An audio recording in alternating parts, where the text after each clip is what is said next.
अडिग आत्मा, अरुणिमा सिन्हा की असंभव को संभव बनाने की कहानी। अध्याय 1। एक साधारण लड़की का असाधारण सपना। कभी कभी जिंदगी हमें परखने के लिए जमीन पर गिराती है, लेकिन जीत उन्हीं की होती है जो फिर उठकर खड़े होते हैं। उत्तर प्रदेश के एक छोटे से शहर अंबेडकर नगर में जन्मी अरुणिमा सिन्हा एक साधारण परिवार की बेटी थीं। उनके पिता सेना में थे और मां एक घरेलू महिला थीं। बचपन से ही अरुणिमा में एक अलग ऊर्जा थी, खेलों के प्रति जुनून और कुछ बड़ा करने का सपना। वो वॉलीबॉल खेलती थीं और राज्य स्तर पर भारत का प्रतिनिधित्व कर चुकी थीं। उनकी दिनचर्या कठिन होती थी, सुबह की प्रैक्टिस, पढ़ाई और फिर सामाजिक जिम्मेदारियां। लेकिन कभी उन्होंने शिकायत नहीं की। उनकी आंखों में सपना था, नेशनल वॉलीबॉल प्लेयर बनने का। सपना जो हर लड़की के लिए शायद दूर का ख्वाब हो, लेकिन अरुणिमा के लिए एक लक्ष्य था। पर किसे पता था कि किस्मत उनकी परीक्षा लेने वाली है। एक ऐसा हादसा जिसका दर्द शरीर से ज्यादा आत्मा को तोड़ सकता था।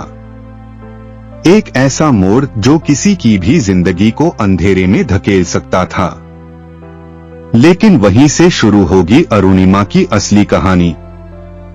संघर्ष की, साहस की और असंभव को संभव बना देने की। अध्याय 2। ट्रेन हादसा, एक झटका और जिंदगी बदल गई। कभी कभी एक पल हमारी पूरी जिंदगी को दो हिस्सों में बांट देता है, पहले और बाद में। वो अप्रैल की एक साधारण सुबह थी जब अरुणिमा ने दिल्ली जाने का फैसला किया। CISF central industrial security force की परीक्षा में शामिल होना था। अपने सुनहरे भविष्य की दिशा में एक और कदम। पैसों की तंगी थी, लेकिन हौसले बुलंद थे। उन्होंने पैसेंजर ट्रेन पद्मावती एक्सप्रेस पकड़ी, उम्मीदों से भरी हुई।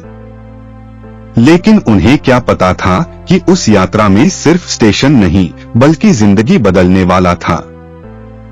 रात के अंधेरे में, जब ज्यादातर यात्री नींद में थे, लखनऊ के पास कुछ चोर उनकी ट्रेन में चढ़े। उन चोरों की नजर उनके गहनों पर पड़ी। अरुणिमा ने हिम्मत दिखाई, मना कर दिया, लड़ गई। पर चोरों को यह बर्दाश्त नहीं हुआ और फिर उन्होंने अरुणिमा को चलती ट्रेन से धक्का दे दिया। हाँ, चलती ट्रेन से। वो जमीन पर गिरी और तभी दूसरी तरफ से आ रही ट्रेन ने उनका बायां पैर कुचल दिया। रात का अंधेरा, शरीर से बहता खून और पास में कोई मदद नहीं। अरुणिमा 7 घंटे तक ट्रैक के पास पड़ी रही, अकेली, दर्द में और बेहोशी के कगार पर। उस वक्त मैंने सिर्फ एक बात सोची, क्या मेरी जिंदगी यहीं खत्म हो जाएगी? अरुणिमा सिन्हा। सुबह कुछ ग्रामीणों ने उन्हें देखा और अस्पताल पहुंचाया, लेकिन तब तक बहुत देर हो चुकी थी। डॉक्टरों को उनका एक पैर काटना पड़ा। वो पल किसी के लिए भी अंत हो सकता था।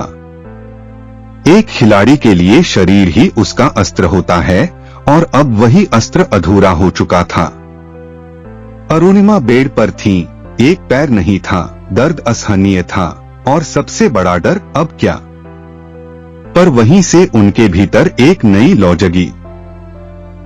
उन्होंने मेरा पैर छीना था, मैंने तय किया, मैं ऐसा कुछ करूंगी कि दुनिया देखेगी। अरुणिमा सिन्हा।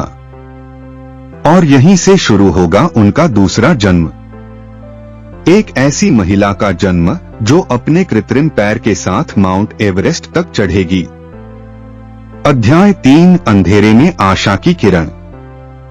जहां उम्मीद की एक भी रोशनी बची हो, वहां अंधेरे टिक नहीं सकते। हॉस्पिटल का बेड, एक कटा हुआ पैर, टांकों का दर्द और आंखों में आंसू। अरुणिमा अब एक खिलाड़ी नहीं थी, कम से कम लोगों की नजर में। पर उनके भीतर जो ज्वाला थी, वो अभी बाकी थी। शुरुआती दिनों का संघर्ष। उनकी सर्जरी के बाद उन्हें AIIMS दिल्ली रेफर किया गया। 6 महीने तक अस्पताल के बिस्तर पर रहना पड़ा। हर दिन एक नई तकलीफ, हर सुबह एक नई चुनौती। न खाने का मन होता था, न बोलने का। शरीर में दर्द था, लेकिन आत्मा को जो चोट लगी थी वो और गहरी थी। टीवी पर लोग उनके बारे में तरह तरह की बातें कर रहे थे। खेल खत्म हो गया। बेचारी लड़की, अब तो वो कभी सामान्य जिंदगी नहीं जी पाएगी। लेकिन इसी दौरान किसी ने हॉस्पिटल में उनके पास एक किताब भेजी, touching my inner sky, inspiration का बीज। इस किताब की लेखिका थी बछेंद्री पाल, भारत की पहली महिला जिन्होंने माउंट एवरेस्ट फतह किया था। अरुणिमा ने उस किताब को पढ़ना शुरू किया। हर पन्ना उनके दिल को झकझोर रहा था।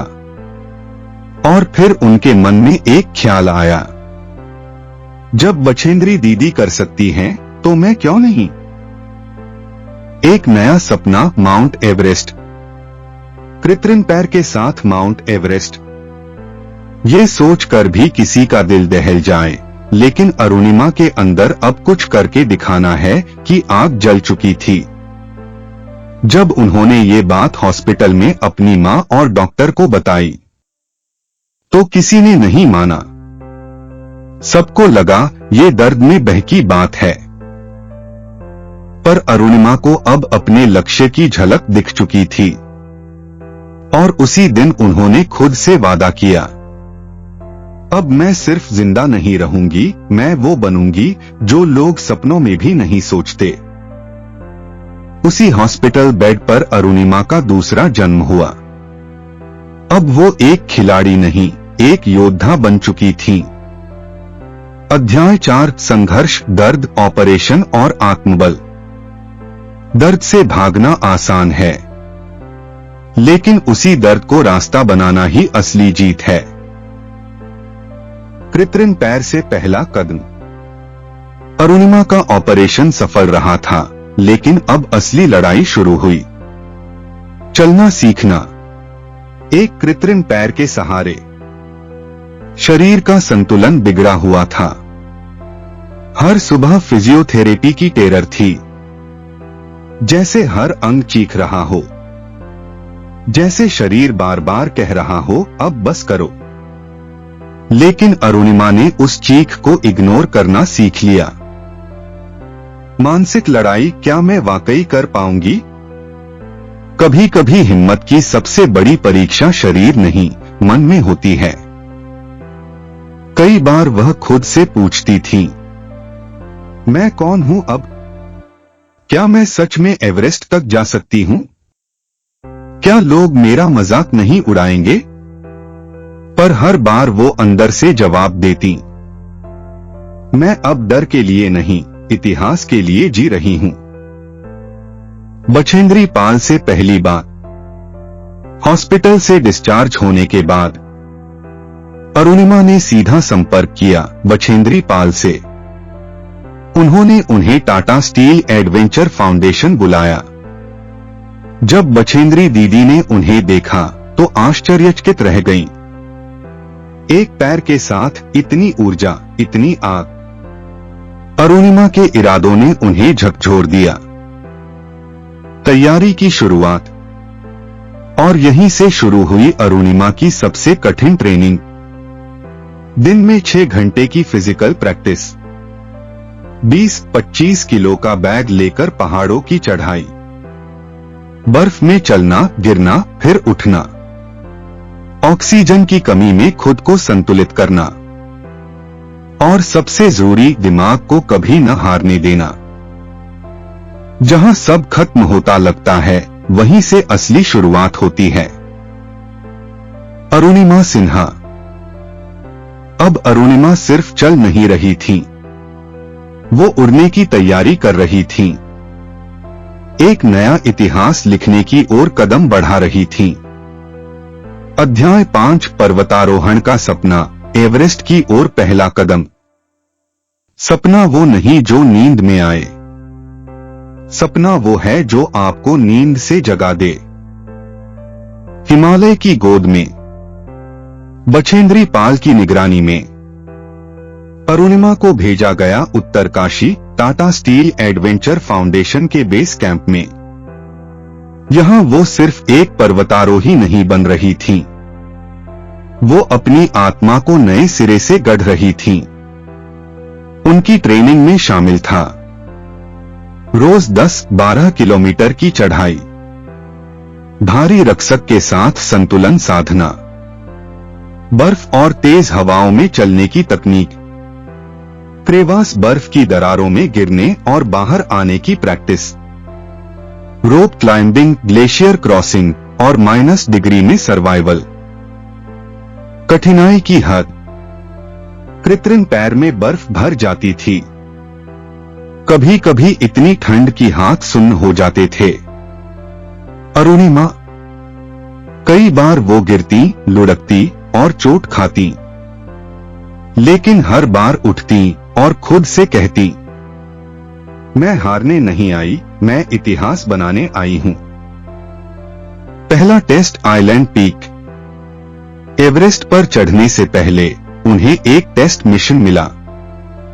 आइलैंड पीक 20,305 फीट की चढ़ाई। ये एक कठिन पर्वत था जो एवरेस्ट की तैयारी के लिए जरूरी था। चढ़ाई आसान नहीं थी। ऑक्सीजन की कमी, ठंड से जमे हाथ पैर, स्लिप होने का डर और हर वक्त मौत से सामना। लेकिन फिर भी अरुणिमा ने आइलैंड पीक को फतह कर लिया। यह उनके एवरेस्ट मिशन के लिए ग्रीन सिग्नल था।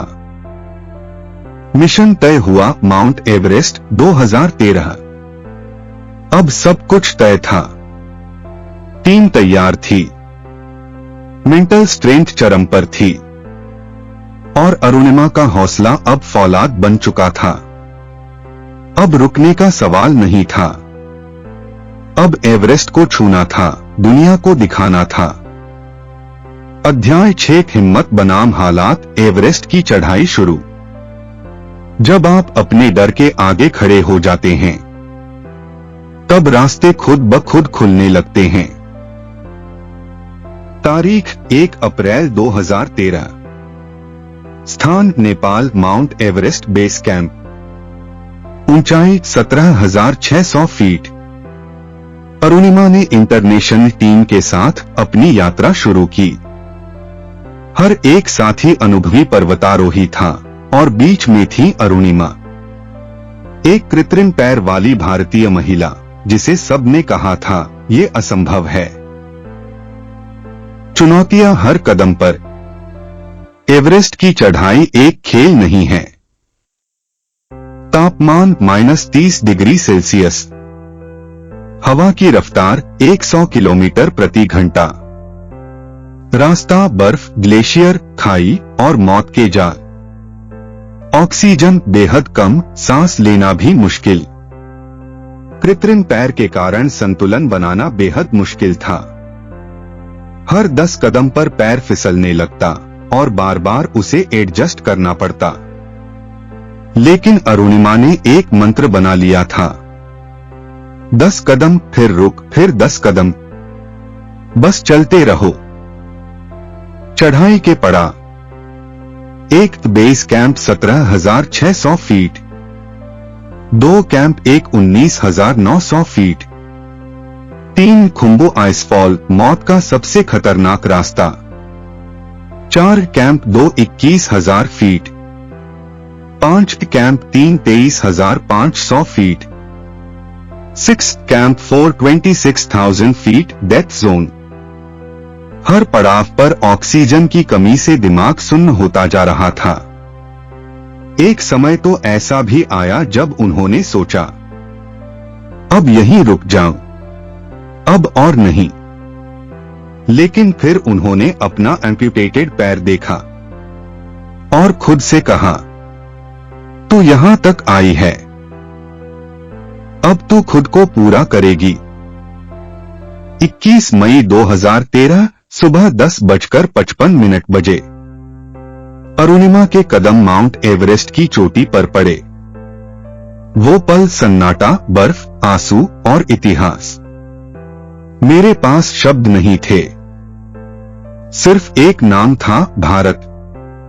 उन्होंने भारत का झंडा निकाला और अपने कृत्रिम पैर के साथ दुनिया की सबसे ऊंची चोटी पर तिरंगा लहराया। पहली महिला अम्प्यूटी पर्वतारोही जो माउंट एवरेस्ट फतह करने में सफल हुई। अध्याय 7 विश्व रिकॉर्ड और भारत की बेटी जो खुद की सीमाएं तोड़ देता है, वो इतिहास में जगह बना लेता है। एवरेस्ट से लौटने पर स्वागत। अरुणिमा के भारत लौटने पर एयरपोर्ट पर तिरंगे में लिपटी वो दृश्य जिसने हर आंख नम कर दी। देश भर में मीडिया की सुर्खियां बनी। एक पैर से एवरेस्ट चढ़ने वाली पहली महिला। स्कूलों, कॉलेजों और संस्थानों में उनकी कहानी बताई जाने लगी। पुरस्कार और सम्मान। अरुणिमा को मिले कई बड़े सम्मान। पद्मश्री 2015 भारत का चौथा सर्वोच्च नागरिक सम्मान। राष्ट्रीय वीरता पुरस्कार। उत्तर प्रदेश गौरव सम्मान। यूएन में स्पीच, अंतर्राष्ट्रीय मंच पर भारत की आवाज बनी। 7 महाद्वीप, 7 चोटियां। अरुणिमा यहीं नहीं रुकी। अब उनका सपना था 7 महाद्वीपों की सबसे ऊंची चोटियों पर चढ़ाई करना, और उन्होंने एक के बाद एक ये मुकाम हासिल किए। 1 mount Kilimanjaro Africa, 2 mount Elbrus Europe, 3 mount Kosciuszko Australia, 4 mount Aconcagua South America, 5 mount Carstensz pyramid Indonesia, 6 mount Denali North America, 7 mount Everest Asia. अब वो बन चुकी थीं world's first female amputee to climb mount Everest 7 summits. Arunima foundation.